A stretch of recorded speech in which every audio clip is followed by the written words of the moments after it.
Welcome back to the deep dive. Every now and then, a crime story emerges that is so audacious, so thoroughly unbelievable, it sort of stops being just the financial headline and, well, it starts becoming almost a modern myth. Mm. Today, we are deep diving into one of those stories, a narrative that absolutely captivated and, frankly, scandalized Australia and became pretty famous worldwide. The saga of Melissa Caddick. It really is the ultimate cautionary tale, isn't it? Yeah. Especially from that sort of Sydney high roller scene. Yeah. This case, it has every single dramatic element you could possibly ask for. It really does. You've got a seemingly perfect life built on this immense, totally fabricated wealth. Then there's the betrayal of dozens of clients, and crucially, many of them were family and friends. Yeah, the closest people. Exactly. And then the Vanishing Act. Following a police raid, no less, which culminates in, well, one of the most bizarre forensic discoveries in recent memory. It's just incredible. For nearly a decade, Melissa Caddick played this role, the infallible, successful financial guru living in absolute splendor in Sydney's eastern suburbs. But underneath all that diamond-studded facade It was a massive $30 million Ponzi scheme, running completely unregulated, completely off the books. and the whole illusion just collapsed instantly when the Australian Securities and Investments Commission, that's ASIC, and the Australian Federal Police, the AFP, came knocking on the door of her Dover Heights mansion. That was November 2020. And here's the thing, the kernel of the mystery that keeps this story going, she disappeared the very next morning. Just vanished. No note, no luggage, just gone. The official ending, if you can call it that, is the discovery of a single decomposed human foot inside a running shoe. Washed up on a remote beach, 500 kilometers away, months later? Months later. And DNA confirmed it was hers. So our mission today is to go far beyond those headlines. We really need to dissect the anatomy of this facade. We're trying to understand not just the timeline of Melissa Louise Caddick, born Melissa Grimley in 1971, but the recurring patterns of strategic deception she used. Right from the very beginning. From her very first job, right up until she apparently disappeared into the Pacific Ocean. We've pulled together a pretty comprehensive stack of material. It details her life, the specific mechanics of her fraud, the legal battles fought by her victims and her family over the assets. And those confusing, often contradictory coronial findings that came out in 2023. Exactly. So the initial setup for you, the listener, is this. We're analyzing an unlicensed financial advisor who orchestrated a massive Ponzi scheme, vanished in November 2020, and was ultimately declared legally deceased in 2023. But the pivotal and honestly frustrating point is that the cause and the circumstances of that death remain officially undetermined.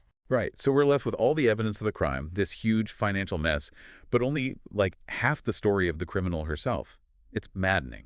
And if we really want to get our heads around the monumental scale of that $30 million fraud, we absolutely have to start where the deception itself was first manufactured, which is her professional credentials, or lack thereof. Okay, let's unpack this journey then. We're starting with Section 1, Building the Facade, Early Life, and Career Deceptions. What's particularly chilling here, I think, is realizing that the entire professional image she built was founded on a lie that started when she was, barely out of college. Precisely. Melissa Louise Grimley, born 1971, grew up in Logarno, Sydney.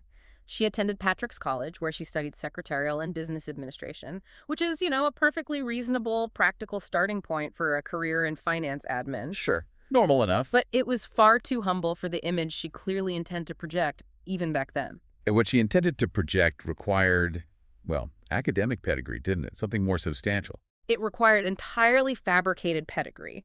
Our source material confirms quite clearly that her professional resume included fictitious qualifications.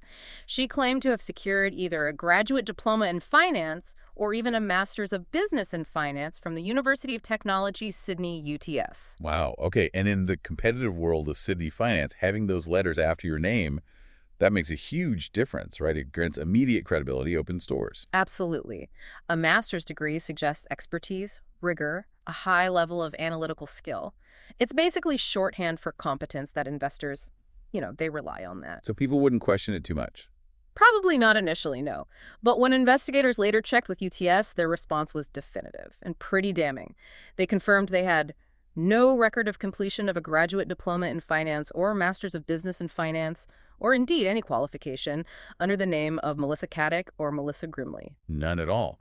So the very foundation Its supposed financial genius that allowed her to handle tens of millions of dollars later on was completely manufactured. She didn't just exaggerate her role or experience, she manufactured the permission, the qualification to even hold that kind of role. It really reveals a core psychological trait, doesn't it? It suggests she didn't believe she could earn the expertise or maybe wasn't patient enough, so she simply invented it. And this pattern of boundary crossing, it escalated very quickly. We see the first documented instance of actual theft in 1998, very early in her career. Right, she'd moved from NRMA's investment division to a boutique investment bank, working as an office administrator. So how did she go from faking a degree on paper to actually, stealing money? It was a remarkably short window. The sources confirm that just 6 months into that job, she was caught having stolen less than $82,000 from the firm. Okay, less than $2,000. The mechanics were simple, but quite indicative of her future methods. She forged her boss's signature on several checks to misappropriate the funds. It's a petty crime, relatively speaking, especially compared to the $30 million figure we end up with.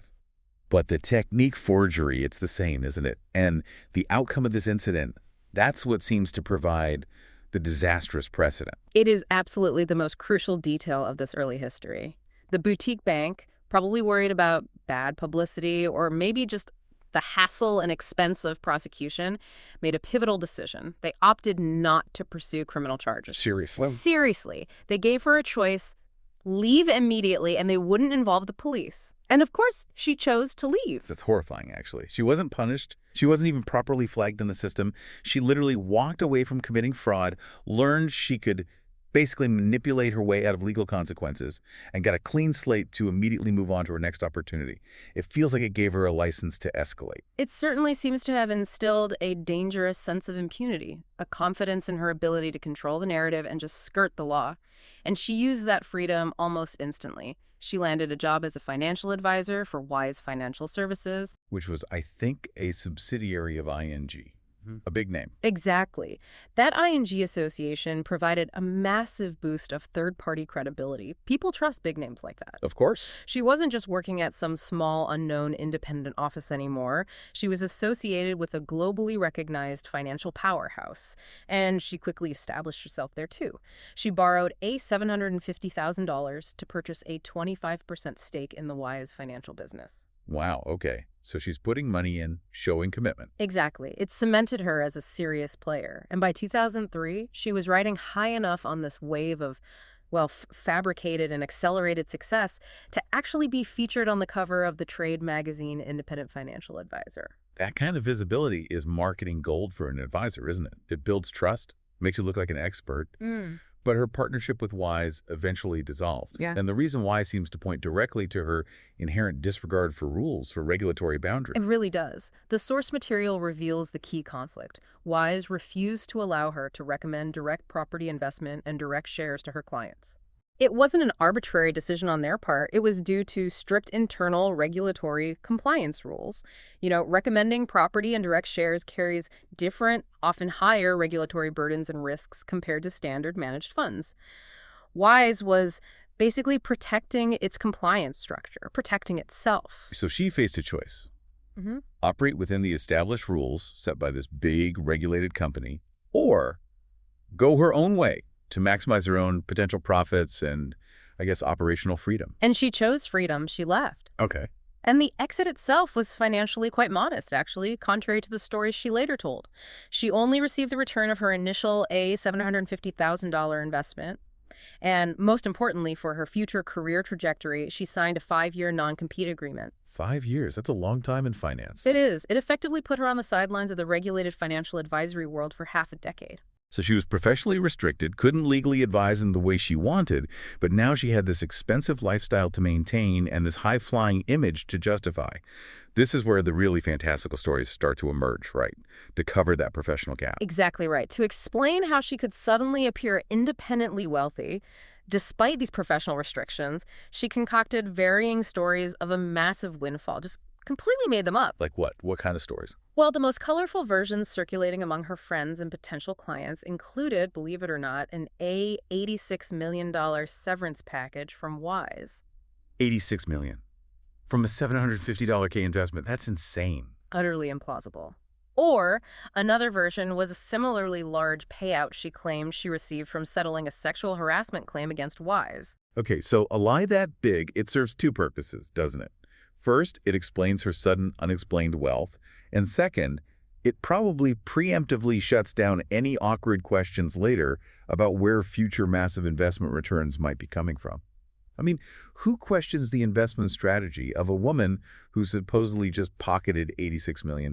Precisely. It creates this expectation of extreme, almost unbelievable success. It makes her seem like a financial Midas. And that narrative became the necessary financial smokescreen for the years she spent operating illegally, completely without the required AFS license. Which brings us, I suppose, to the next section, how she leveraged her personal relationships. Because that fabrication of trust wasn't just limited to her professional life, was it? She used the exact same playbook in her marriage. Yeah, it seems the manipulative patterns established professionally were just transposed directly onto her personal life. There wasn't much separation. Okay, let's move into section 2. Personal life and relationship as collateral. This really shows her utilizing her personal sphere, not just for, emotional connection, but as a source of credibility and ultimately as a strategic position. She married Tony Caddick, who was a builder's laborer back in 2000. Their son was born 6 years later, in 2006. What's interesting is her immediate influence on Tony's own professional life. What did she do? She immediately encouraged him to sort of elevate his professional status. He had studied political science, apparently, and she pushed him really hard to complete his law degree. Okay. And he did. He was admitted as a solicitor in 2006. Now, you could see this as just supportive spousal behavior, but given everything else... It also fits the pattern, right? Ensuring her partner contributed to the sophisticated, high-achieving image she clearly demanded for her family unit. It adds to the facade. It absolutely does. They then relocated to Essex in England in 2010, so she moved away from her established network back in Australia. Why Essex? Any idea? The sources don't elaborate much on the why, but they do note that she quickly became bored not working over there. She obviously had the drive, the ambition, but she lacked the necessary legal environment or, crucially, the license to operate as she wanted in the UK. And this boredom may be combined with her innate tendency towards deception. That led to the next betrayal, didn't it? It did. That's the infamous fabricated trip to Switzerland. She told Tony she needed to travel there for a conference, supposedly to brush up on her financial skills. Right, the classic pretext for an escape, or in this case, an affair. It was pure deception from start to finish. The truth, which was confirmed later in the source material, was that she actually traveled to Paris. Paris? Yes, to rendezvous with Anthony Coletti, who was her hairdresser back in Sydney. This trip marked the beginning of their extramarital affair. The sheer audacity of paying for her Sydney hairdresser's international flight to meet her secretly in Paris, while her husband, Tony, believed she was off bettering their financial future in Switzerland. It's quite something. And the evidence eventually became undeniable. Tony apparently discovered the truth after a mutual friend happened to photograph Caddick and Coletti together in Paris. Oh, wow. Bad luck for her. Indeed. It confirmed not only the affair, but also that Caddick had paid for Coletti's international travel. So the confrontation inevitably came. And her response, just like we saw with that $2,000 theft years earlier, was just ruthlessly efficient and totally preemptive. No remorse, just action. It was a completely strategic cleanup operation, designed to leave Tony with basically nothing and ensure she maintained control of their son and, importantly, the narrative around the split. She cleaned out their Essex home, took everything. Everything. Apparently so, emptied their joint bank accounts, and immediately flew back to Sydney with their son in January 2012. Just bang, gone. She essentially weaponized the separation, didn't she? Yeah. Financially and emotionally, leaving him stranded over there. And then, to protect her reputation back in Australia and perhaps justify the very quick subsequent marriage to Coletti, she launched an immediate campaign of false claims against Tony. What did she say? She falsely claimed to friends and family that Tony had been an abusive and controlling spouse. This tactic allowed her to cast herself as the victim, seeking refuge, and conveniently cast Coletti as her rescuer, her protector. It's the exact same manipulative pattern we saw earlier, isn't it? When threatened, deploy a lie so potent like fabricating qualifications or claiming sexual harassment or now alleging abuse that it just deflects all scrutiny from her own actions. She uses these highly charged social narratives almost like a shield. It really seems to be the consistent psychological thread running through this entire story. Once the divorce from Tony was finalized in 2013, She married Coletti later that same year. Right. And with her personal life now restabilized, or at least rearranged, and her professional non-compete agreement nearing its end, she was finally ready to launch the true financial engine of her criminal career. Which brings us neatly to Section 3, the engine of deception, the Ponzi scheme itself. Okay, this is the critical juncture, isn't it? This is where the fabricated degrees, the carefully crafted reputation, the personal betrayals, it all comes together to enable her to siphon off that staggering $30 million from unsuspecting investors, and mostly from those closest to her. The operational timeline is just vast. The scheme ran for approximately 8 years, between October 2012 and November 2020, right up until the raid. 8 years. 8 years running an entirely fraudulent operation day in, day out. The scale is almost hard to comprehend. We're talking about misappropriating approximately $30 million from clients. Yeah, around that figure. And the most painful aspect, as you mentioned earlier, is that the client base was almost entirely family and friends, people who trusted her implicitly because of that carefully curated image, that shared history. That intimate relationship is really the defining characteristic of her particular Ponzi scheme. You know, a Ponzi scheme, at its simplest, is an investment fraud where the operator pays supposed returns to earlier investors, not from genuine profits, obviously. But from the new cash coming in. Exactly, from the new capital paid in by subsequent investors. It creates this illusion of a successful, high-performing investment strategy when, in reality, no real growth is occurring at all. It's just a house of cards that inevitably collapses when the new money stops flowing in. And Melissa Caddick must have needed to rapidly cycle that money, constantly bringing in new funds, just to maintain the illusion of those high returns for her early investors, while also funding her incredibly lavish lifestyle. Absolutely. And to manage this massive flow of incoming and outgoing money, and importantly, to make it nearly untraceable, she employed complexity as a kind of cloak. She deposited funds into a huge network of accounts. The source material confirms she used at least 37 different bank accounts. 37? Wow. Yeah. This layering and splitting of funds across so many accounts was almost certainly designed specifically to obscure the trail from auditors, regulators, or even just nosy investors. So if an auditor, which of course she didn't have because she wasn't licensed, or maybe an investor requested to see some bank activity, they would just hit this wall of complexity and probably just trust her word because the returns on paper looked so incredible. That seems to be the strategy. But the real masterpiece of the deception wasn't just managing the cash flow. It was maintaining the illusion of performance day after day, month after month.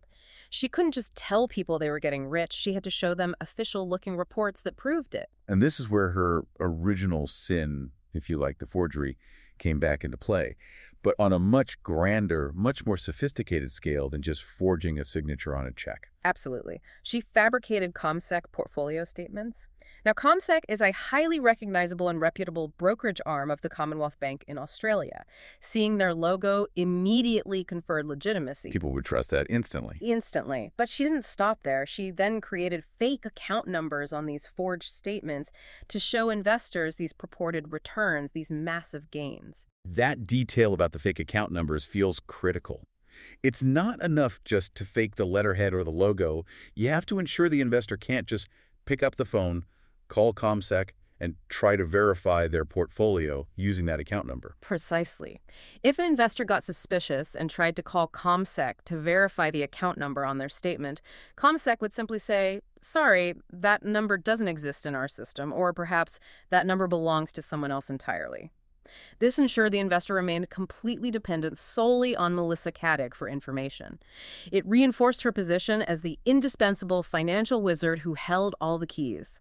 She created this perfectly closed loop of deceit. Wow. And the money she was funneling through those 37 bank accounts wasn't actually going into shares or investments. It was going straight into funding her personal brand, the trappings of wealth, which ironically served as her greatest advertisement.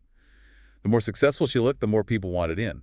Her expenditure was absolutely astronomical because, in a twisted way, the spending was the business model. She needed that visible success, the opulence, the luxury to attract new investors. People saw the lifestyle and believed it was proof that her investment strategy must be incredibly successful. So tell us, what was she actually spending the proceeds on, beyond the 2 massive houses in Sydney's affluent eastern suburbs? What else? Oh, the sources reveal just a relentless stream of personal consumption. Luxury European cars, Porsches, Mercedes, Audis, original artwork, high-end jewelry, I think Cartier, Bulgari, and a massive, truly extensive collection of designer clothing. Like what brands? Dior, Chanel, Gucci, Oscar de la Renta, you name it. She apparently spent millions, literally millions, simply maintaining this aesthetic of unbelievable wealth. I remember reading an estimate that the money she blew at just one single jewelry store, Canturi, was over $1 million. It's not just buying nice clothes, it's treating these vast sums of stolen money as completely ephemeral props in her ongoing performance of success. Counsel for ASIC, Fareed Asaf SC, really nailed the summary of the strategy during the later legal proceedings.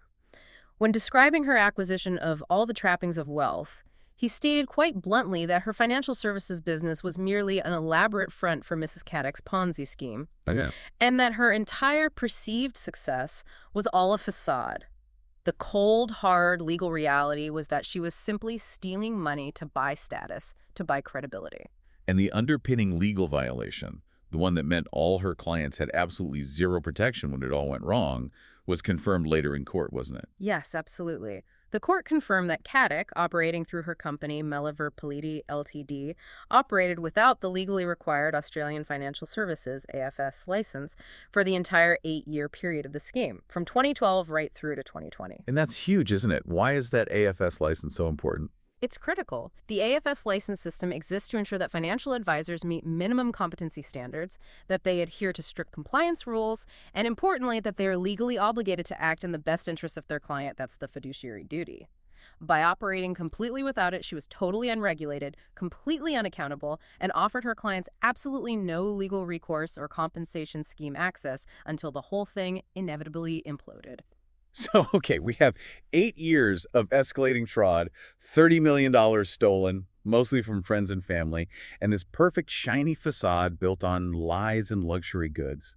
And then suddenly, violently, the music stops. Let's move to Section 4, the Vanishing Act and the Discovery. This is where the narrative shifts dramatically from financial crime to something more like a pure thriller. Yeah, the investigative wheels of ASIC and the AFP, they might turn slowly sometimes, but they do turn surely. They had obviously gathered enough evidence, enough complaints probably, to finally move in. The trigger was that raid. ASIC agents and the Australian Federal Police raiding her Dover Heights home on November 11th, 2020. Remembrance Day, ironically. It was a massive operation, apparently lasted for hours. Investigators were all over the property, seizing huge amounts of financial records, computers, hard drives, luxury goods, basically any evidence of the fraud they could find. And Caddick was present for the entire duration. Wow. She must have been confronting the physical collapse of her entire world, her facade, right there in her own luxurious home, watching them take it all away. You'd have to imagine so. And then she disappeared the very next morning, November 12th, 2020. Gone before dawn. What were the last known details? The last confirmed sound, according to her son, was him hearing a door shut around 5:30 a.m. He just presumed she was going out for her routine daily exercise, her run along the cliffs. Crucially, she left behind all her possessions, keys, wallet, passport. And most tellingly for modern life, she left her mobile phone. Exactly. In today's digital age, leaving your phone behind is almost like leaving your entire identity behind, isn't it? It suggests either a complete total break from her former life, a desire to be untraceable. Or possibly that she intended to avoid all tracking methods because she didn't plan on being found. It certainly points strongly towards either a desperate, perhaps unplanned escape, or, tragically, self-harm, as it completely eliminated her ability to communicate or be traced digitally. Despite really intensive efforts, the police found the immediate investigation into her movements after leaving the house. Well, it was inconclusive. They reviewed huge amounts of CCTV footage from the area, didn't they? But Dover Heights is a big, quite wealthy cliffside suburb. Lots of private properties, maybe not total coverage. Exactly. The local CCTV coverage was described as patchy. They simply could not definitively establish her exact route or her movements after that 5:30 a.m. door shut was heard. So, for 3 months, she was officially categorized as a missing person, and the theories went wild. Oh yeah, everything from her hiding out in some remote country mansion funded by hidden cash to having already fled the country using a fake passport. Total speculation. And then, months later, came that discovery. hundreds of kilometers away, that brought the whole mystery crashing back to a very grim reality. The foot. The foot. On February 21st, 2021, a deeply macabre find was made down on Bournda Beach. That's near Tathra, on the far south coast of New South Wales. Some beachcombers found what they thought was just discarded debris, maybe a bag of garbage washed ashore, but inside was a single decomposed human foot still inside an Asics running shoe. And that location, Bournda Beach, as we said, it's approximately 500 kilometers or about 310 miles south of Dover Heights, where she disappeared from. Yep. On the surface, it seems almost impossible that those two locations could be connected by anything other than pure coincidence. It certainly did seem that way initially, which is why the forensic evidence from the shoe itself was so pivotal right at the start. Investigators immediately focused on the shoe. It was quite a distinctive brand and style, an Asics Gel Nimbus 22, apparently. And crucially, it matched not only her shoe size, but also the exact description of footwear Caddick was actually seen wearing during the AFP raid just 3 months earlier. They had photos. Wow. Okay, so that small piece of evidence, the shoe, served as a potential bridge across that huge 500-kilometer gap. It did, and then the DNA confirmation absolutely solidified the link. Using samples obtained from her toothbrush back at the house and comparison samples from family members, the foot was definitively confirmed to belong to Melissa Caddick. So, case closed, she's dead. Well, it confirmed her remains had been found. But the real scientific achievement that convinced investigators that this wasn't just a random fluke, that it was plausible she entered the water near Dover Heights, was the marine modeling. The Police Marine Command undertook some pretty sophisticated tidal and drift pattern modeling. Based on the timing. Exactly, based on the timing of her disappearance around November 12th and the currents active at that time of year. And what did that modeling show? Could a body really travel that far? It demonstrated that if a body, or parts of a body, had entered the strong currents off the cliffs near Dover Heights around the time she vanished, the remains would likely be caught in coastal eddies and primarily the powerful East Australian current, which flows southwards. Okay. Their modeling showed it was highly probable that floating remains could reach the shore somewhere near Brahmagri, which is just 40 kilometers north of Tathra and Bournda Beach, where the foot was found. That modeling is crucial then, isn't it? Because it provides the scientific validation for what initially seemed like a freak, almost impossible occurrence. It suggests the rest of her body likely disintegrated in the ocean or was lost to marine life. But the parts that were contained, like a foot protected inside a sturdy running shoe, could potentially travel that distance and eventually wash ashore. It confirmed the physical possibility of a death occurring near her home address, leading directly to that discovery so far down the coast. So this moves us into Section 5. The enduring mystery, the hypotheses, and the eventual coronial findings. Because the foot provided the who, but it absolutely did not provide the how. And the public speculation was just rampant, wasn't it? And even the experts themselves seemed to offer competing theories of survival versus death, largely because that single grisly piece of evidence left so much room for doubt, for interpretation. Yeah, even after the DNA confirmation came through, the well-known criminologist Dr. Zenthe Mallet publicly cautioned that, quote, "You can survive without your foot."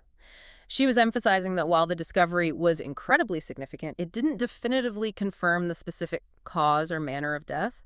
It left that narrative door open, however small, that this could somehow still be a theatrical stunt, a faked death. And her husband, Anthony Coletti, he certainly did his best to keep that door wide open, didn't he? He consistently maintained a narrative that ran completely counter to the police evidence in the most probable scenarios. He absolutely did. In various interviews he gave in late 2021, he maintained two key points. First, that Caddick never stole any money, despite overwhelming ASIC evidence proving she did. And second, he insisted repeatedly that someone had killed his wife. He pushed a foul play narrative. Which, given the circumstances, created immense public confusion and led to several widely circulated alternate theories, didn't it? We had the theory that Caddick had somehow managed to go into hiding, maybe even gruesomely cutting off her own foot as some kind of bizarre, macabre red herring to fake her own death and throw investigators off the scent for good. Or, conversely, the suspicion arose that perhaps the husband, Coletti, was somehow complicit. Maybe he was actively assisting her in hiding somewhere, or at the very least fabricating the "she was murdered" story to deflect attention from her suicide or disappearance. These theories, really fueled by the lack of definitive evidence about her final moments, kept the police under immense pressure to find answers. So, the police eventually had to formalize their position during the official coronial inquest into her death. What was their conclusion presented to the inquest in early 2023? What did they officially believe happened? In February 2023, the police presented their findings to the inquest. They told the coroner that their extensive investigation concluded she had probably died after jumping from the cliffs at Rodney Reserve. Which is right near her home. Very near. It's a dramatic cliff face, only about 500 meters from her Dover Heights mansion.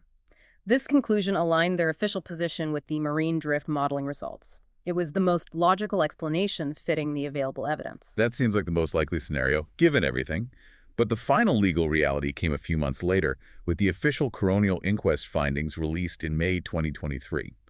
What was the definitive legal status delivered by the deputy state coroner then? Well, the deputy state coroner, Elizabeth Ryan, officially declared Melissa Caddick deceased. Now, this is a really critical legal declaration. It allows all the civil proceedings, the recovery of money for the victims, to continue properly without the added complications and legal uncertainties of dealing with a missing person case. Okay, so legally dead.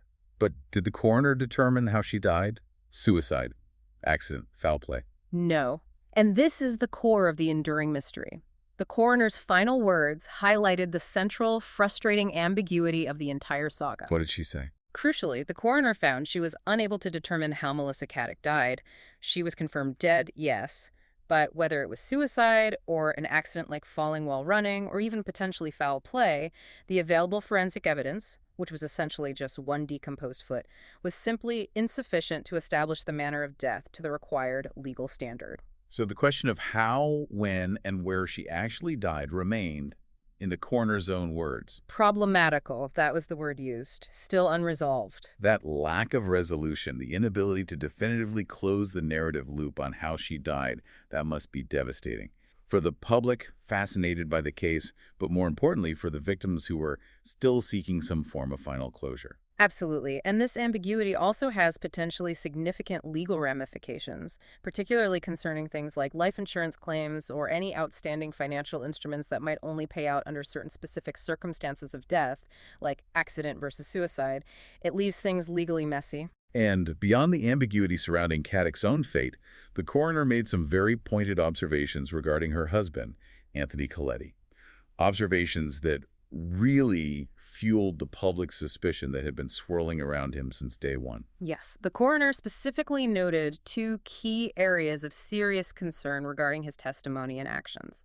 First, there was a significant delay by Coletti in reporting Melissa Caddick's disappearance. He waited roughly 30 hours after she supposedly left the house before officially notifying the authorities she was missing. 30 hours? That seems like a very long time if your wife just vanishes without her phone or keys. It does. And second, and perhaps even more damaging to his credibility, were what the coroner described as significant discrepancies in his accounts to police regarding the events of the 2 days surrounding her disappearance. His story kept changing. What does that finding imply, legally speaking? That's pretty strong language for a coroner to use significant discrepancies. It's highly suggestive, yes.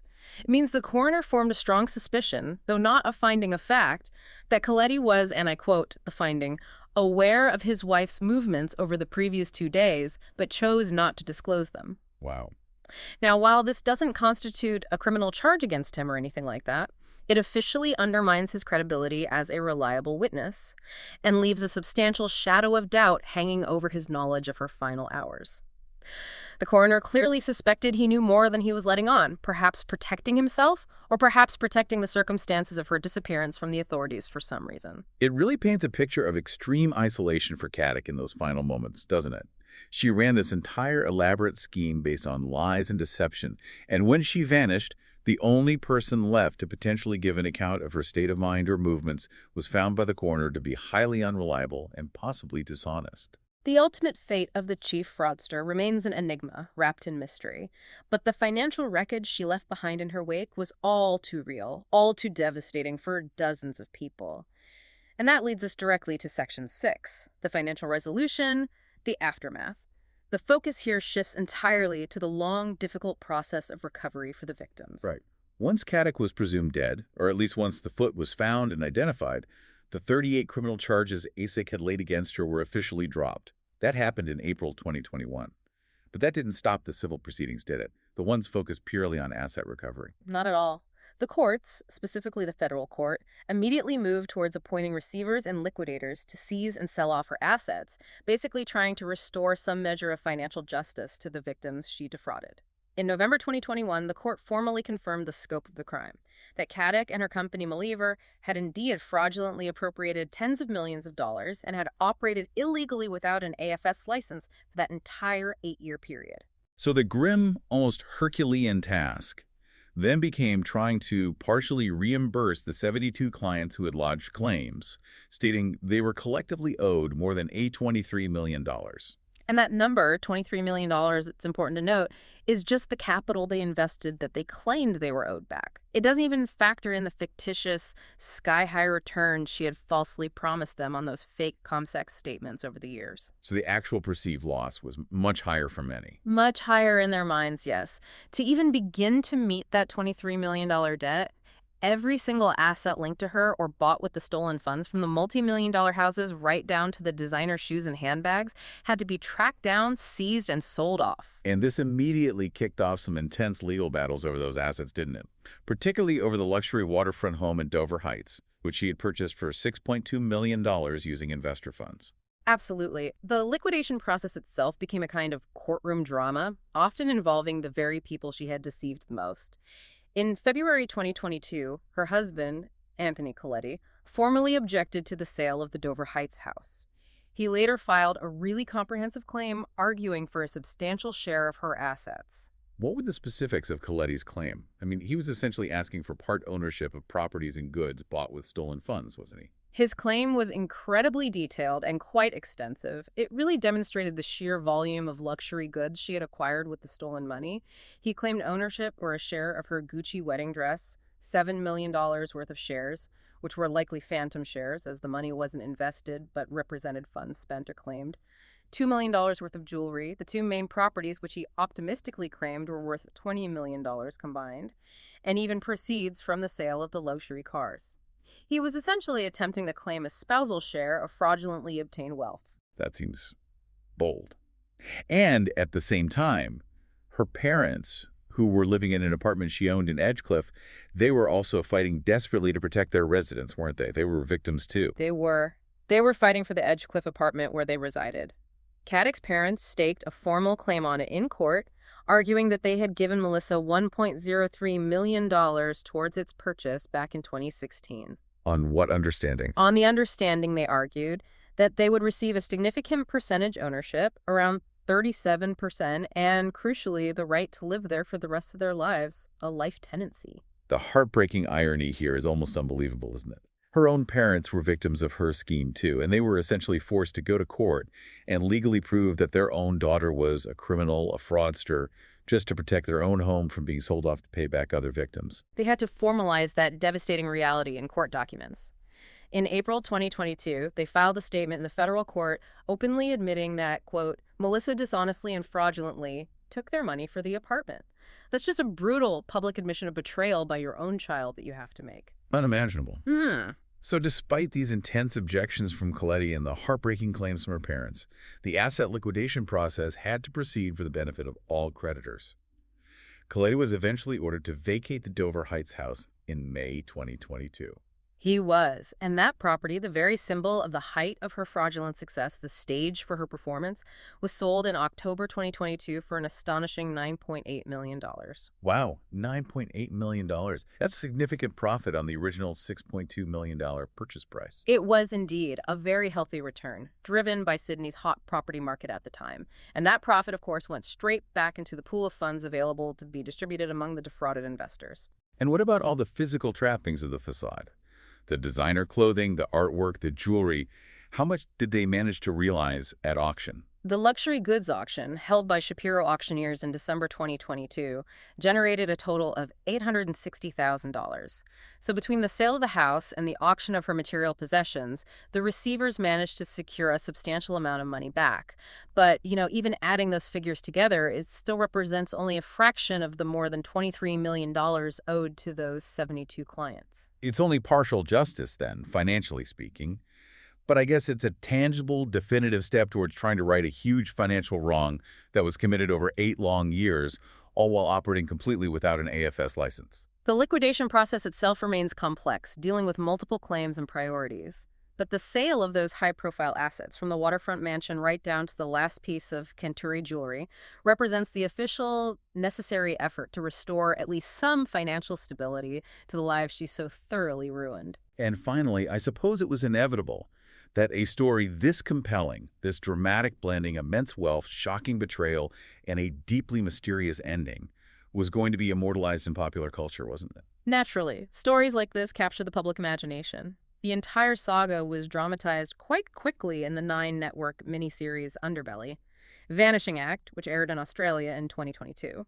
Actress Kate Atkinson played Melissa Caddick. And I think when that show was shown internationally on platforms like Hulu in the U.S., it was simply called Vanishing Act, which speaks volumes, doesn't it, about the enduring public fascination with that final, terrifying uncertainty surrounding her disappearance. The performance of her life was so perfect that people still struggle to believe the final act wasn't also some kind of performance. The illusion she created was just so meticulously well-maintained for so long that the basic facts of her death, the foot, the DNA, the modeling, still seem to struggle to completely overcome the more sensational narrative of her escape or survival. So if we try to synthesize everything we've covered in this deep dive, perhaps the most crucial realization is just the sheer, consistent audacity required to run a life based so entirely on manufactured reality. From forging a university degree right at the start, all the way up to forging official ComSec statements for years, and even, it seems, fabricating claims of spousal abuse when cornered. Deception was clearly her primary tool, her default mode. It really highlights the devastating power of, well, credentialism and the perception of success, doesn't it? She clearly understood that if she looked wealthy enough, lived in the right suburb, drove the right cars, and spoke with the right jargon of financial expertise, even if it was all based on fraudulent qualifications and stolen money, people, even sophisticated people, even family, would simply hand over their life savings, their retirement funds, often without demanding rigorous verification. We know the monumental fraud, the $30 million scheme, and the eventual legal declaration of her death following the discovery of that foot. But the how and the specific circumstances of her end, they remain legally, critically elusive. Still problematical, as the coroner said. And this enduring lack of resolution surrounding her death, it forces us, I think, to confront a fundamental vulnerability we all share, just how much we rely on trust, sometimes misplaced trust, when dealing with people who are experts at blurring the line between a carefully curated image and the verifiable, objective truth. It really makes you realize that professional trust, especially in finance, should always, always be earned through verifiable data, through regulated structures, not just through personal proximity or the flashiness of someone's lifestyle. So perhaps we can offer you this final provocative thought for deeper reflection. When you're dealing with massive financial decisions, or even just assessing someone's claims in any field, how much due diligence do you really apply to the person standing in front of you versus just the institution they claim to represent or the image they project? What are the key lessons here for all of us about independently verifying professional credentials, commanding absolute transparency, and maybe just questioning lifestyles or promises that seem just a little bit too perfect, too good to be true? The story of Melissa Caddick is ultimately the ultimate tragic reminder that sometimes the greatest investment risk isn't in the market. It's in trusting the facade. Think about that as you go about verifying the sources and claims in your own life.